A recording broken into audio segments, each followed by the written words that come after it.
ایک الف کے برابر کھینچنا چاہیے. لیکن اگر پیش آیا ہے بس اور اس کے بعد میں واو ساکن نہیں ہے, کوئی بھی طاقت ہو دنیا کی, تو پیش والے حرف کو پوری دنیا کی طاقت نہیں کھینچ سکتی ہے. صرف یہ ایک حرف کے اندر پاور ہے, اور وہ کیا ہے؟ واو ساکن. واو ساکن ہی پیش والے حرف کو کھینچ سکتا ہے. جتنے بھی قرآن پڑھنے والے لوگ ہیں ان میں سے اکثر لوگ یہی غلطی کرتے ہیں, یعنی حرکات کو کھینچتے ہیں. پیش والے حرف کو کھینچنے میں لگ گئے, زیر والے حرف کو کھینچ دیا, پیش والے حرف کو کھینچ دیا. تو یہ جو سبق ہے یہ ان کے لیے بہت امپورٹنٹ ہے. اس سبق سے اچھے سے ہمیں یہ کلیئر ہو جائے گا کہ کس حرف کو کھینچنا چاہیے, کس حرف کو نہیں کھینچنا چاہیے. تو ابھی پیش کے بارے میں ہم نے سمجھا. اسی طرح سے اگر کسی بھی حرف پر زبر آ جائے تو زبر والے حرف کو جلدی پڑھنا چاہیے, کھینچنا نہیں چاہیے, کیونکہ ہم نے حرکات کی تختی کے اندر یہی سیکھا تھا. لیکن یہاں قاف کے اوپر بھی زبر ہے تو اس والے زبر کو کھینچیں گے. وجہ کیا ہے؟ یہ وجہ ہی تو سیکھنا ہے ہمیں. وجہ یہ ہے کہ زبر والے حرف کے بعد میں الف آ گیا ہے, یعنی یا تو یہ کہہ دو الف سے پہلے زبر آ گیا ہے, تو زبر والے حرف کے بعد میں اگر الف آئے گا تو زبر والے حرف کو کھینچیں گے,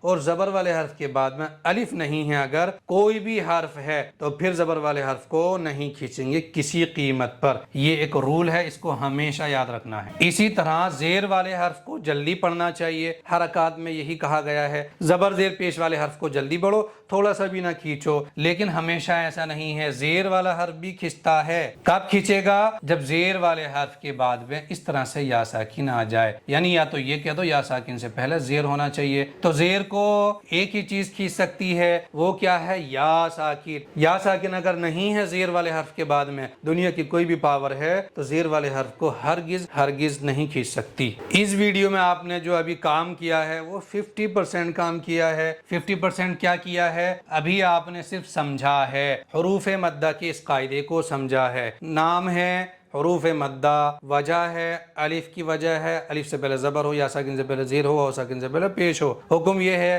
ان تینوں حروف مدہ کو ایک الف کے برابر کھینچ کر پڑھنا چاہیے. یہاں بھی میں نے اچھے سے آپ کو ایگزامپلس کے ساتھ میں سمجھا دیا ہے. تو ابھی آپ نے یہ 50% کام کیا ہے, یعنی صرف سمجھا ہے. دوسرا کام کیا رہ گیا ہے جو 50% یا اس سے بھی زیادہ ہے, وہ یہ ہے کہ اب حروف مدہ کو اپنی پریکٹس کے اندر لانا ہے. کہ اتنی پریکٹس کریں, ہم اتنی پریکٹس کریں کہ ہمیں ایسی ہیبٹ پڑ جائے قرآن پڑھنے کی کہ حروف مدہ جیسے ہی آ جائیں ان کو ہم کھینچنے لگیں, اور جو حرکات ہیں یعنی زبر کے بعد میں الف نہیں ہے تو اس کو نہ کھینچیں. پیش کے بعد میں واو ساکن ہے تو اس کو کھینچیں, اور پیش والے حرف کے بعد میں واو ساکن نہیں ہے تو نہ کھینچیں. یہ کب ہوگا؟ جب گاڑی چلاتے بہت ٹائم گزر جاتا ہے تو یہ سب کانشیس مائنڈ ہمارا پکڑ لیتا ہے. پھر ہم اپنے فرینڈ سے بات بھی کرتے چلے جاتے ہیں, بریک بھی لگاتے ہیں, ریس بھی دیتے ہیں, گیئر بھی چینج کرتے ہیں, اور ہمیں پتہ بھی نہیں چلتا. ایسا کیوں ہوتا ہے؟ کیونکہ بہت زیادہ ہماری پریکٹس ہو گئی ہے. تو جتنے بھی مخرج آپ سیکھ رہے ہیں مجھ سے, قواعد سیکھ رہے ہیں, صفات سیکھ رہے ہیں, تو ان کو سن کر کے چھوڑ مت دینا.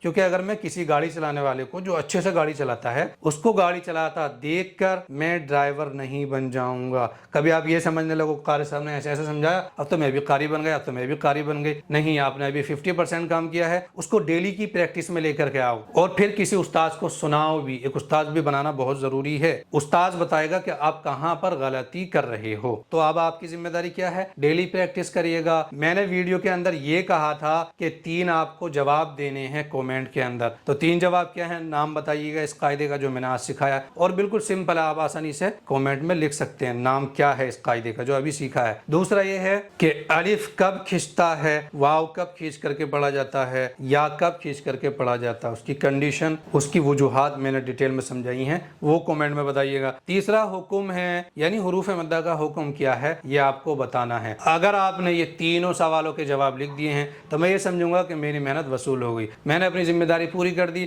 اب شروع ہوتا ہے آپ کا کام اور آپ کی ذمہ داری. ویڈیو سے اگر تھوڑا سا بھی سیکھنے ملا ہے تو ایک اچھا سا موٹیویشنل کومنٹ کر کے ضرور جائیے گا, تاکہ اور حوصلہ ملے, اور ایک انرجی کے ساتھ میں نئی ویڈیو کے ساتھ آپ سے ملوں. لائک کریے گا, ویڈیو کو سیو کر لیجئے, فالو اور سبسکرائب بھی ضرور کر لیجئے.